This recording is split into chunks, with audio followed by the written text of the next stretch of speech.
Okay, everyone, I'm Andrew Ransdorf, President of the Uniform Firefighter Association. I represent 20,000 New York City firefighters, active and retired. I'm the Jerry McCarthy.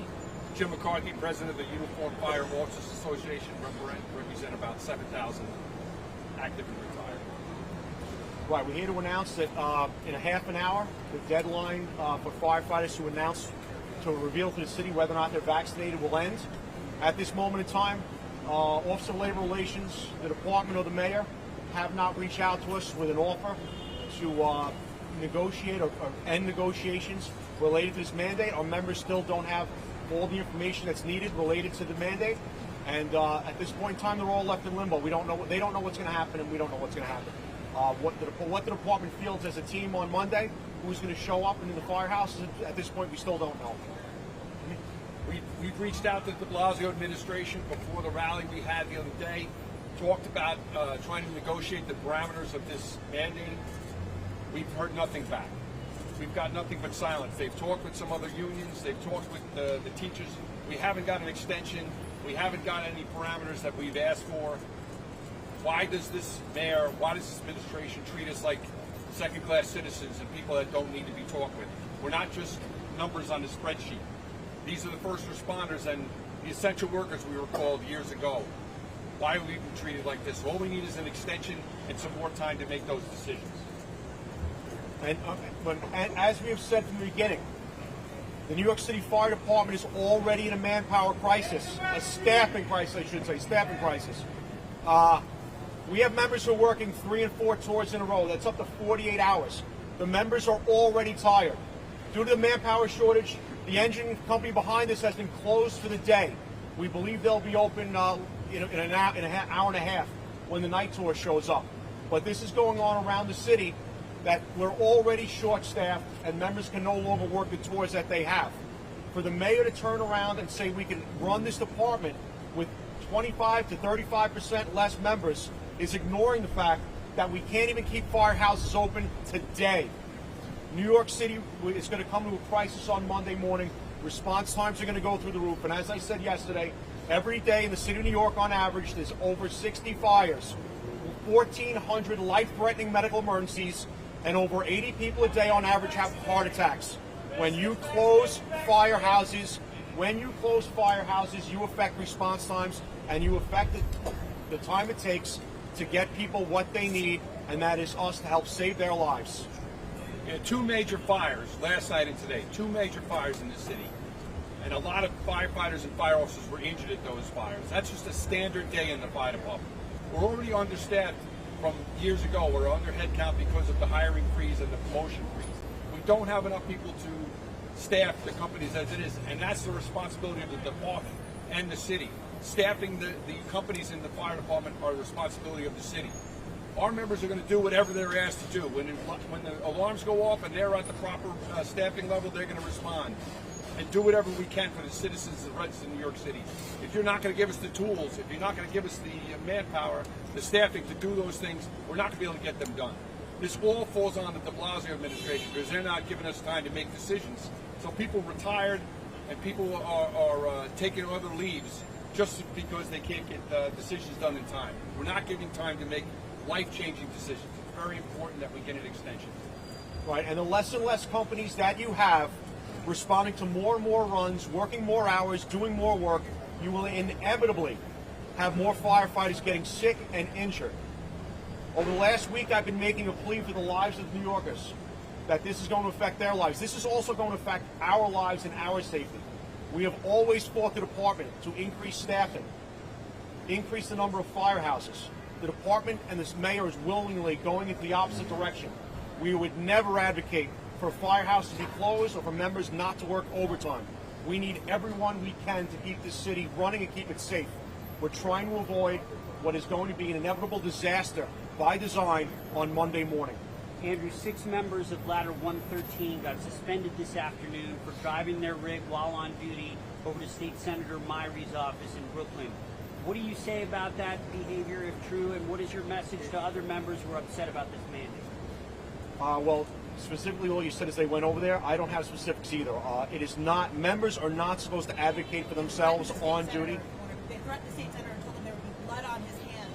So that's what they being told that they were Saying blood on his hands. They asked for his home address. I'm speaking with the senator at the end of this press conference. I've asked for his number. I'd like to hear from him, and if apologies need to be made, they absolutely will be. I don't know what happened this afternoon.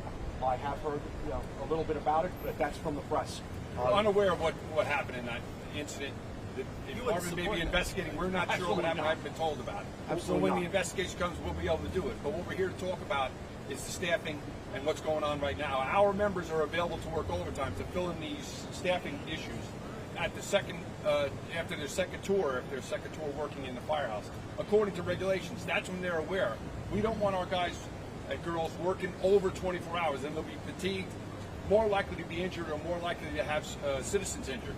So they're available to work overtime, and they're going to fill in those companies with the staffing, but only to a certain amount. Otherwise, they're going to get fatigued and exhausted and have more injuries, or again, miss something that they would see at a regular fire response. Just to follow up on that, I know you're talking about you need more time.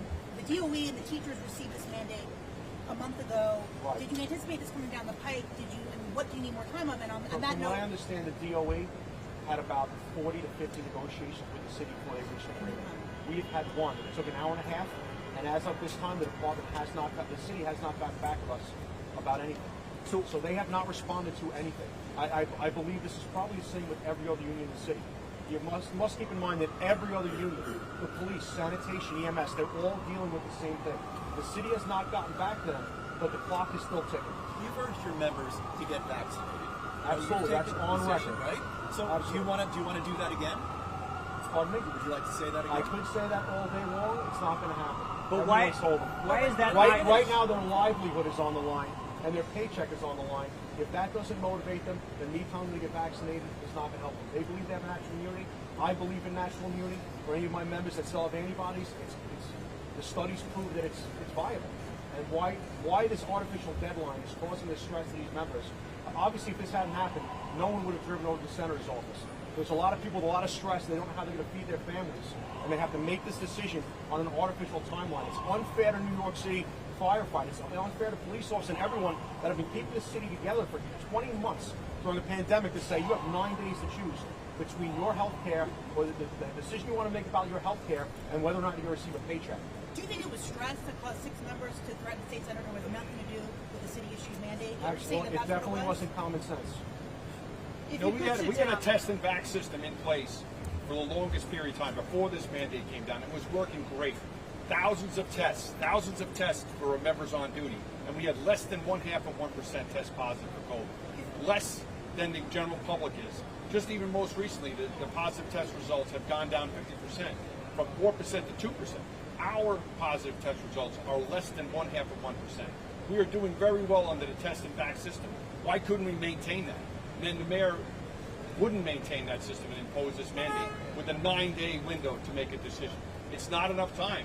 We have natural immunity with the antibodies. Why aren't we recognizing that for our membership? Jim, what's the extension you're looking for? How much time do you want? The teachers got 30 days. Corrections got till December 1st. We would be happy to do December 1st. What would you say to people who say that firefighters were first and police officers were first in line to get the vaccine, so asking for more time seems a little, you know what I'm saying? They were the first in line, why would they need more time to get it? Well, because the vast majority of them have been sick, and they believe in their own antibodies. They believe they're protected from this. And again, up to 70% of the department has already been vaccinated. Our numbers are not that that much different from the rest of the population, except with the exception of the fact that how many of us have actually been sick. But considering you said that you don't think that your encouragement would get anybody else to do it, what do you think more time would do? It would give us time to negotiate the terms with the city. They're not talking. People have That's people on them, make decisions. not on us. Plus, we can make the case for natural immunity with the antibodies. As the Stanford study has proven, it's at the same level or better than the vaccination. So if we're going to be allowed to do that, because our members were here in March of 2020, the first time during the pandemic, without masks, without testing, without vaccines, we were exposed, and some people got seriously ill at that time and brought it home to their families who got seriously ill. So they have the antibody levels that we would have with the vaccination. Why aren't we using that material? Why aren't we using that for our membership. They're not being allowed to claim that. They're being forced to get a vaccination when they feel they don't need it, or they could get sick from the vaccination because of their antibodies. Are you guys regretting not going the NYPD route and suing? We did that already. We filed a lawsuit with the MLC. We filed with during the DOE lawsuit. We filed along with them, and we joined they had their own arbitration. We've been filing lawsuits ever since the beginning of this mandate for every other municipal employee. We've been joining on all lawsuits. We filed our own lawsuit, as did the UFA. So we've been fighting this all along. The de Blasio administration is not answering us just to negotiate. They're imposing things and random dates, 9 days to make decisions for your family that's going to affect the rest of your life. But you can't even bring your spouse in to make decisions and discuss it. It usually takes us 3 or 4 months to retire. 9 days is not enough. What needs to be negotiated further? That's the inclusion of the antibodies and religious and medical exemptions, that we need to have guys that have those deeply held beliefs taken into account. Right. We would also like the continuation of the vaccine or testing policy. Members that have had a recent infection would like a 90-day grace period before they have to be told to get the vaccine. You know, just the teachers have that. The teachers have a 90-day exemption. Retirement terms Yes. for teachers. Right. We're giving retirement option in the 90 days to apply. Just so we're clear, are you saying the fire department is not granting religious and medical accommodations? I believe every other agency is. Oh no, they are. The executive process hasn't started. They haven't been getting back people on the executive process yet. So We don't at have this enough time, time no to one follow. knows. Also, when we left the negotiation session with the city on Wednesday, the deadline for the medical and religious exemptions had to be in an hour later. There was not enough time for us to relay that message to our membership. So a lot of them were left out. And so now they'll be filing them later. In this documentation and affidavit you have to submit with that application, that's going to take time to accumulate. We're not given enough time to make these decisions and to bring the proof. Any further questions? I do not to. Yeah. I mean, the message? So there's 80% of your members are going to have to work a lot harder to make up. I mean, what is your message to that 80%? Who might think we're 70%. vaccinated, we did what we're supposed to do, and now we can't take vacation. You've got guys getting married, going on vacation, it's all canceled. What do you say to them? I say to them they should fulfill their oaths and they should work the way we expect them to work and do their job that they swore to do. I would expect nothing less, and that's what they're going to do. They're going to be forced to work more hours. They're going to be forced to do more runs during those hours because companies are going to be closed. But this crisis is being laid on their shoulders by the mayoral mandate, not by the fact that firefighters they work with have chosen to protect their rights. Everybody on this side of this line, you guys gotta go. Please come back. You're gonna run over. You gotta move. You gotta go right now. The rig is Excuse me, they're coming out. They're on an emergency response. It's an emergency response. They have to move. You have to move. Gotta get your way, guys. The engine's closed. The truck is open.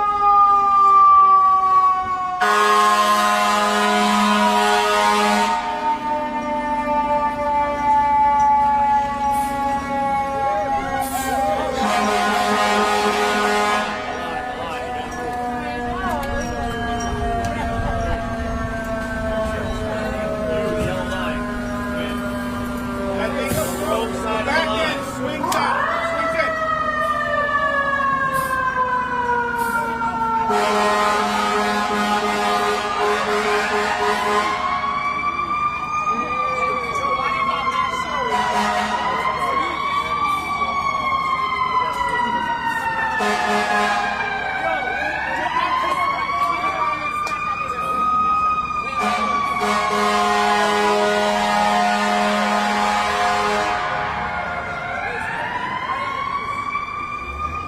Did the guy really need to stand in front of the rig with the camera, though? Really? Again, enough trouble getting out of here? I wonder if you could do one thing. When we have this quick break, if you could say your names, you would probably look one more time.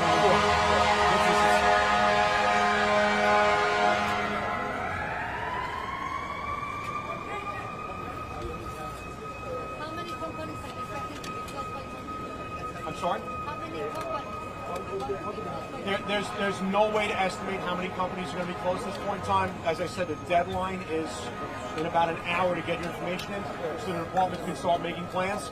I'm sure if anyone comes forward with any information that they are vaccinated between now and Monday morning, they will be allowed to work.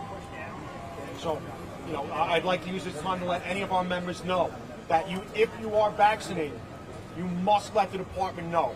You can't show up in a week and tell them I got vaccinated 2 weeks ago. Their leave is based on whether or not they're vaccinated. Once they're vaccinated, they're expected to be at work, and I expect them to be at work. And how do they do that? There's they actually have to go to a website and submit that information. On duty in the fire.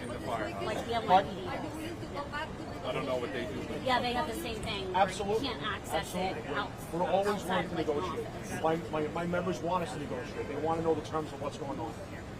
So yesterday the mayor said that he thinks a bunch of people are going to show up this weekend. Do you guys have any that the FDNY is hosting? There's anecdotal evidence that people are getting vaccines, but there's also, you can talk to the pension unit, and there's some people retiring as well. And that's the shame of it. They're not ready to make those plans, to arrange all those financial arrangements. Even there's a myriad of choices in the pension program of what kind of pension you're going to take. We have to make those choices without the research that usually takes to get that. So rather than being forced to do what they don't want to do, or even not have the time and losing their leaves and what they've already worked to garner, they're going to retire. So that's a shame. We're losing all the people that have the most experience in this fire. You guys were talking moments ago about fire companies being unable to operate Yes. because of a manpower shortage. Yes. Fire officials are telling Channel 7 that the reason that's happening is because there's an ongoing sick-out, the job action is taking place among the firefighters. Is that right? I have no knowledge of a job action whatsoever. I have had members that have received the vaccination saying they're having flu-like symptoms and they have to go sick. The department is allowing people to have a couple of days off after they get the vaccination. Again, this is all by the department's design, not ours. So is there a sick out? Not to my knowledge, no. We don't condone any job action, nor do we inform anybody to do a job action. If people are injured, they report for injury. A doctor examines them, and they get put on medical leave. They don't decide among themselves. A doctor must examine them and tell them that they're injured and put them on medical leave. They don't decide themselves. Right. And again, we have been on record advocating for our members to get overtime and work overtime. We fought with the department to increase the overtime limits. They recently raised the overtime limits a few weeks ago because of the pressing manpower shortage. It's on record. They've had to increase the amount of overtime members are allowed to work because they couldn't keep the companies open as it is. Months ago, they were actually writing members letters of reprimand because they worked too much overtime during a pandemic. Members were punished because they worked too much overtime. And now they're being told, these people that have worked all this overtime, they're going to be forced to work more overtime. And I believe members are going to work to the breaking point, and that's what we're trying to avoid. Our injured members are the size of the Dallas Fire Department. Prior to this mandate, we had over 1,200 members on limited duty and over 1,000 members on medical. We were almost nearly 9% on medical before the mandate because they were overworked. That's how high the injuries were. Prior to any of this, our members were already getting injured at a much higher rate than we would have been the 36th largest local international professional firefighters. Just our injured members. Right, and as I've said, as it stands right now, for every single firefighter out on COVID leave due to COVID illness, there are 16 firefighters out on medical leave due to firefighting-related injuries. And this is going back weeks. This is not anything new. I haven't seen it. The department gives us medical leave records on an almost daily basis. I haven't seen it go up. 16 firefighters out sick, injured, or burned for every firefighter out on COVID leave. Okay, so it's not. No, it's not. That's false information. So a lot of firefighters are expecting to still show up to work on Monday. Do you know what's going to happen then? Are they going to be escorted out? Like, what happens? I believe that the department at 5 o'clock is going to figure out who they have to work with, and they're going to try to do what's best for the citizens of the city of New York. And they're going to have to decide what neighborhoods are going to lose their fire coverage and what neighborhoods aren't. The fact that Engine 1 was closed today is absolutely outrageous. This is one of the busiest firehouses in the United States of America. I believe 2 years ago it was the busiest firehouse in the United States of America. Now we're coming into the fall, the busy season, the traffic season. For this company to be closed today is outrageous. For any company to be closed, but as we all know, as the weather gets cold and Christmas time comes around, traffic gets unbearable. Now imagine doing that with less companies out there. and the Hudson Yards, which we were trying to get a company open there forever. How many firehouses will be closed? It's going to be, I believe it's going to be dozens. Again, what the department does to keep things open, they may switch the chart entirely and tell everyone you're working ABC, 1 day on, 2 days off. Right now, they've told us the chart's going to be in place. They believe they can get more hours out of everybody for that. We'll see what happens. I don't know what they're planning, but I believe in about an hour they're going to start planning for the worst. Staffing is at the discretion of the fire department. The fire department decides where fire officers and firefighters work and which companies they work in. It has nothing to do with the unions. The fire department does the staffing and which companies are. What about response times? They're going to go up. There's no question about it. There's no. You can't have the same response times as 2/3 of the fire department. Every call that the local firehouse is closed for is going to have to be handled by another one of the surrounding calls. And as I said, when you have a firehouse that has 6,000 or 7,000 calls a year, that's a call every 1 hour and an hour and a half, 365 days, 7 days a week. And when you have those houses closed, the other houses around have to make up that slack. And there's no way to do it. So this one is closed for several hours a day. It was closed today. 9 hours, from 9 to 6, and we'll be open at 6 o'clock. But that doesn't mean that there isn't a firehouse somewhere out there that's going to be closed due to a staffing problem. Do you know how many they're missing or we're missing? Well, we have a minimum required amount that has to get on the rig. If they're going to be short 2 people, they'll take everyone else and spread them out and send another firehouse to staff those companies. The mayor seems to think that his mandates really but not related to the vaccine.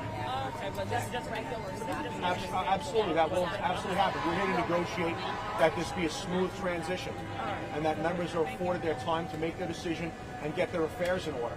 And as I said, we left our negotiation session 2 days ago, and we have not heard back from the city. you're not anti-mandate. Never. Well, anti-mandate? Yes, we're anti-mandate. We're not anti-vaccine. We're pro-vaccine. I got the vaccine the first day. I'm on record being pro-vaccine the entire time, but that still doesn't stop the fact that being vaccinated, I got sick. I still caught COVID 2 months ago from my wife, who was also vaccinated. So this is what my members are dealing with. They've already been sick, or they've had the vaccine, and they feel there's no need to have a vaccine forced on them when they've already had COVID. Any further questions? Thank you. Guys,